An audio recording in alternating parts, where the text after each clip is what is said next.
Moussa maa ngi lay fay et di kontaan aussi sa interview bu nga ñëw tey te vraiment maa ngi nuyu ñëpp di sant ñëpp vraiment di am mbégte bu rëy sa teewaay bi fii et je pense que c'est pas une première fois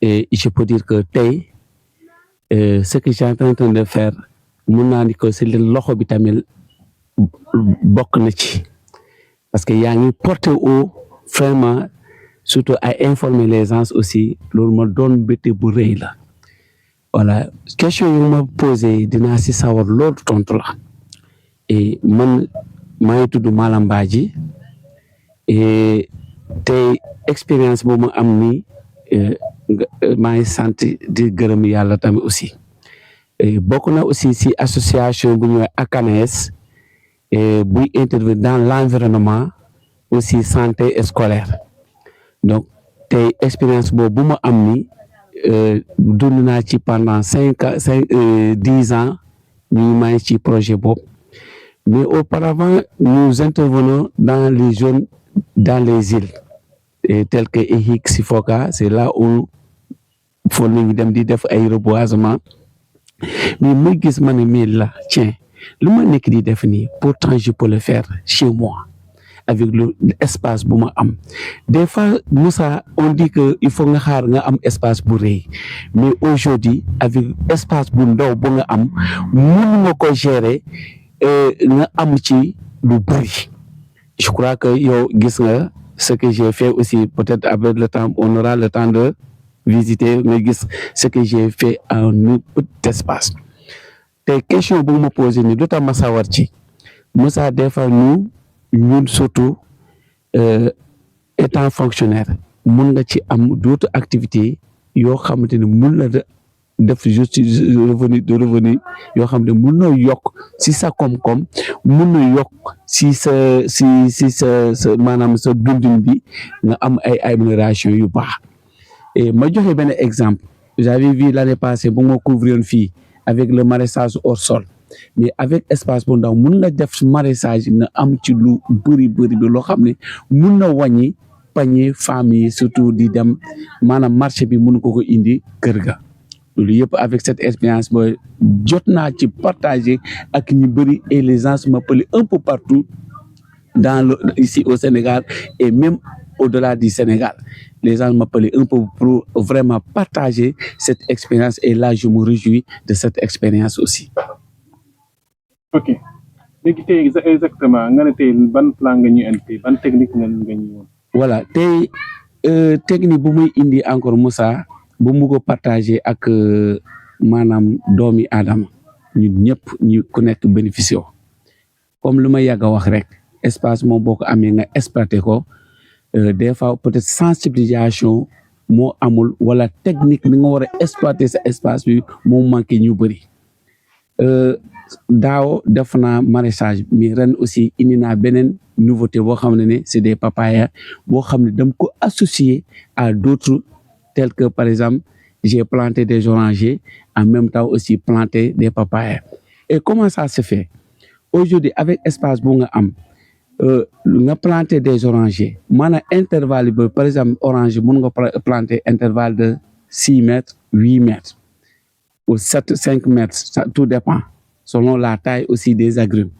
mais intervalle boobu l'intervalle de 6 mètres au moins chaque 1,50 m wala 2 mètres tu peux planter aussi faire des papayas et papayas yu aussi actuellement aujourd'hui vraiment dama bëgg ñu waxtaan ci baax a baax surtout papaya aujourd'hui papaya booy dafa am ay vertus yoo xamante ne vraiment ay vertus yu baax surtout la santé donc j'exhorte surtout ñun Moussa des fonctionnaires et les jeunes yoo xam ne nekkuñu di def dara vraiment de se lancer vraiment dans la culture du papaya et Moussa je vais vous donner un exemple terre à terre aujourd'hui.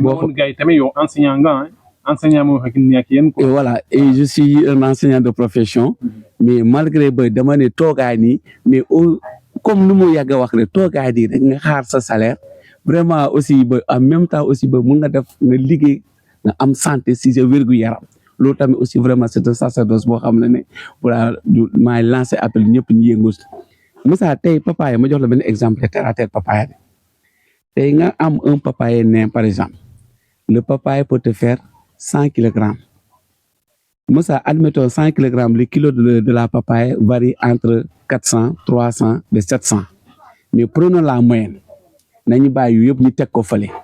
je prends par exemple à raison même de ça 100 francs de papaye.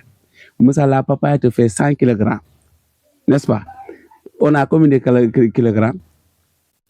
Si tu 100 kilogrammes fois 100, au minimum tu as 1000. N'est-ce pas? Mais 1000, on multiplie par 100 francs.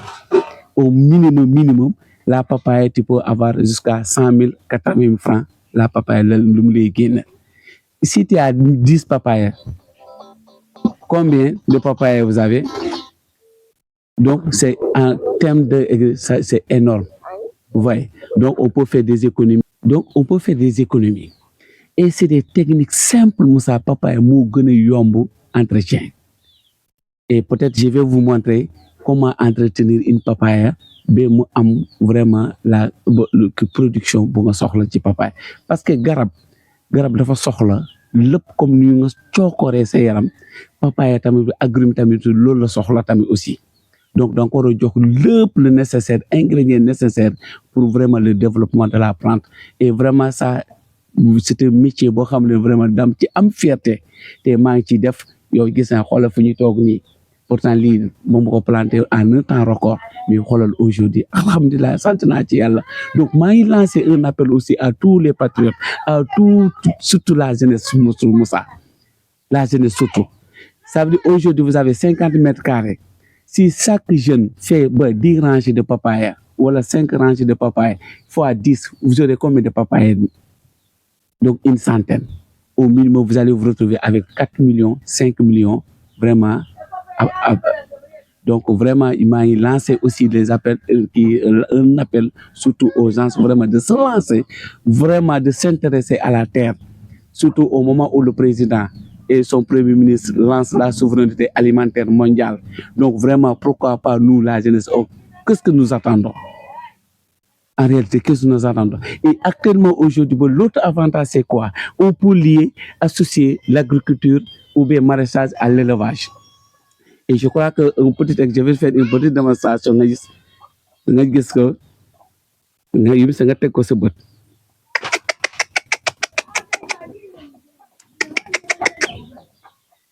Voilà, vous voyez. Ouais. Et là, actuellement,